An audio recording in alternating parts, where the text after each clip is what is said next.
Hello guys, welcome back to my channel. Guys, so hot is it today? I mean is today. Feeling very cool. Wow. Guys, साल भर पढ़ी पढ़ी हुआ नहीं road रे पेट के पड़ुछि अति पंडित गोटे। उसके बाद मो बस में बसिकी आ गई।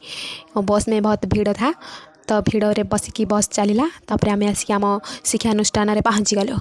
तो अधिका पाठ पढ़ी जाइए बोली हिंदी मस्त तापर आम पलि आसलु गुपचुप खायापी। गुपचुप न खाइले कौन हम ना ये राक्षसुणी भाया ये गिलुची। तो ये एमने आसिक आमको कहले कि खाया दब चल तो खावा दबाटा महंगा पड़गला। तो उल्टा साई जाकि कहला कि कजिया कला कि मत खाया दियो।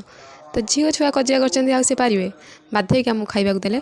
तापर मु घर को पलि आसती। घर को आसारा पर मो ट्यूशन पिला भी पलि आसते। ये आसला पिला पाठ पढ़ा अधिका पाठ मुंड को उठीगला। तो से देख कौ भाया ढोलौची।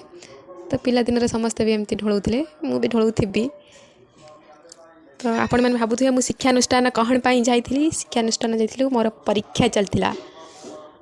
तो गाइस कमेंट करंतु पिलाटी केते सुंदर ढोलौची। तापरे आमे रातिर आज खाई दिथिलु चॉप गुलगुला ब्रेड चॉप आउ आलू कसा। जदि आपन को वीडियो टी भल लागिथिबा लाइक कमेंट शेयर कर देबे। Thanks for watching.